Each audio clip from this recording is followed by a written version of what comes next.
হুগলি জেলার ডানকুনি দিল্লি রোড চৌমাথা থেকে হাওড়ার ডোমজুর থানা পর্যন্ত বিজেপির বাইক মিছিল। উপস্থিত সুকান্ত মজুমদার সহ জেলার বিভিন্ন বিজেপি সংগঠনের নেতৃত্ব। সেই মিছিলে বিজেপি কর্মীরা পুলিশের ব্যারিকেড ভেঙে দেয়। এরপর পুলিশের সঙ্গে গণ্ডগোল শুরু হয়। পুলিশ লাঠি চার্জ করে, তাতে একজন বিজেপি কর্মী আহত হন। তাকে চণ্ডীতলা গ্রামীণ হাসপাতালে ভর্তি করা হয়। এই ঘটনায় হুগলির ডানকুনি থানার পুলিশ দুজনকে আটক করেছেন। সকাল 11টা থেকে এই ঘটনা শুরু হয়।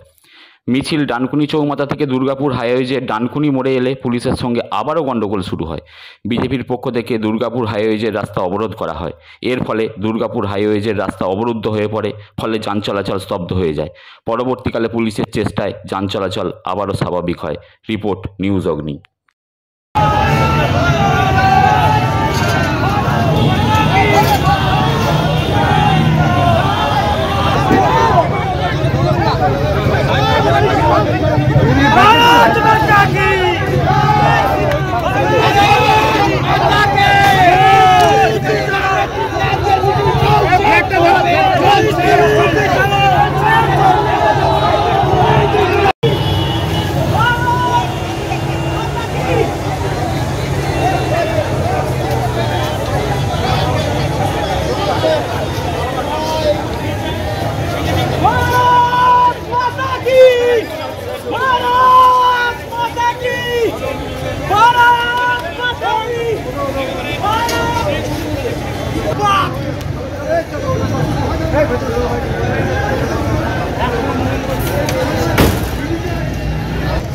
আজকে নতুন দেখছেন না আপনারা, 2011 থেকে দেখছেন যে তৃণমূল তার গুন্ডা বাহিনী পুলিশকে দিয়ে পুরো রাজ্য চালাচ্ছে এবং গণতন্ত্রের চতুর্থ স্তম্ভ সংবাদ মাধ্যম তাদের উপরে বারংবার আক্রমণ হচ্ছে এবং আগামী দিনে হবে।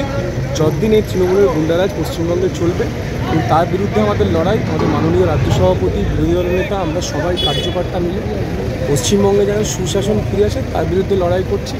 আর সন্দেশখালী তো আপনারা দেখছেন, সংবাদ মাধ্যম তো আজকে নয় বহুদিন থেকে জানেন, কিন্তু ঘটনা ঘটার পরে সন্দেশখালীর ব্যাপারটা সংবাদ মাধ্যম পশ্চিমবঙ্গের মানুষের কাছে তুলে ধরেছে। কিন্তু সবাই জানে যে শাহজাহানের নামে ওখানে বাজার চলে। শাহজাহান সম্বন্ধে আমরা বিধানসভাতে মাননীয় বিরোধী দল নেতা আগে বহুবার বলেছি যে শওকত মোল্লা এবং শাহজাহানের মতো গুন্ডারা যেভাবে পশ্চিমবঙ্গে রাজ করছে, বিধানসভাতে আমরা বারবার সোচ্চার হয়েছি। কিন্তু আপনি জানেন যে চোরের সবচেয়ে বড় মহারানী তিনি রাজত্ব করছেন, বলে তিনি যে চোরকে ধরার কথা যে পুলিশ মন্ত্রী, সে নিজেই সবচেয়ে বড় চোরের মহারানী। তো বলে চোরটা ধরবে কি? দাদা, যদি প্রশাসন আটকে দেয় সেক্ষেত্রে আপনারা কি করবেন? না দেখুন, প্রশাসন কেন আটকাবে? আমরা তো গণতান্ত্রিকভাবে লড়াই করছি। আমরা তৃণমূলের মতো চোর গুন্ডামি তো করছি না। আমরা পুলিশকে এলে ধরে মারছি না, তাই না? আমরা মানুষের যে অধিকার, মানুষের যে লড়াই গণতান্ত্রিকভাবে, সেই লড়াই করতে আমরা এসেছি এখানে। মাননীয় রাজ্য সভাপতি প্রফেসর সুকান্ত মজুমদারের নেতৃত্বে আজকে আমাদের বাইক মিছিল হবে। এরপরে পুলিশের গুন্ডা বাহিনী কী করে দেখি। পুলিশের গুন্ডা বাহিনী যা করবে তার প্রত্যুত্তর আমরা নিশ্চয়ই দেবো। Thank you. Thank you.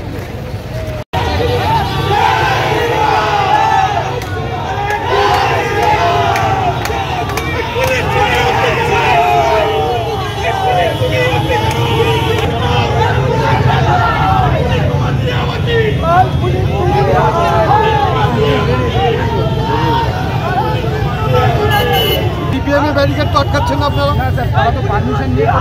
কিসের পারমিশন? আমরাও ইনফরমেশন দিয়েছি। দেখুন, যা সংখ্যা আছে ব্যারিকেড ভাঙবে, কিন্তু যা সংখ্যা আমাদের আছে ব্যারিকেড ভাঙতে হবে। আইন শৃঙ্খলা রাখার দায়িত্ব আপনাদের, বিজ্ঞানের দায়িত্ব আপনাদের নেই। রাজ্য সভাপতি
আজকে ডানকুনি দিল্লি রোড থেকে স্টার্ট করব আমরা, আর ওই ডোমজুর থানা অবধি যাব।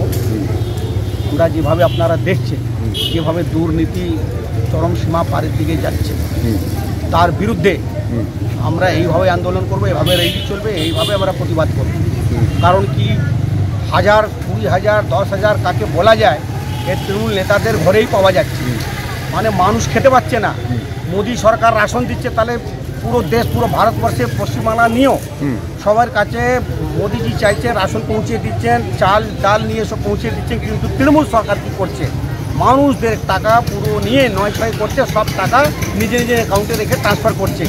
এই চোর চত্বার দলের বিরুদ্ধে, তৃণমূলের বিরুদ্ধে আমাদের প্রতিবাদ এরকম চলবে, আমাদের র্যালিও এরকম চলবে, আমরা আন্দোলন এরকম জারি রাখবো। এই র্যালিটা কোথা থেকে কোথায় হচ্ছে? আমাদের আজকে দিল্লি রোড থেকে স্টার্ট হবে, ডোমজুর থানা অবধি আমরা যাব। আমাদের মাননীয় সুকান্ত মজুমদার রাজ্য সভাপতি উপস্থিত থাকবেন। আমরা আজকে প্রায় 7-8 হাজার লোক থাকবো, আপনারা দেখতে পারবেন। আমরা প্রতিবাদ কিন্তু বন্ধ করব না। পার ডে আমরা তৃণমূল বিরুদ্ধে, দুর্নীতি সরকারের বিরুদ্ধে আমাদের প্রতিবাদ চলছে আর চলবে। দিলীপ সিং, শ্রীরামপুর জেলা ভাইস প্রেসিডেন্ট।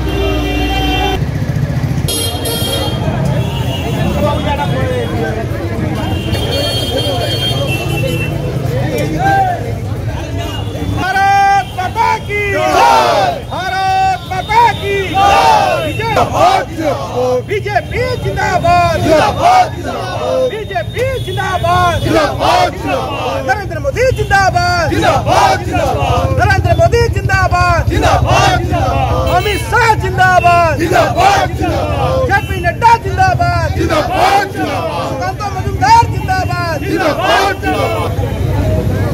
আমার বাইকের ছবিটা রে।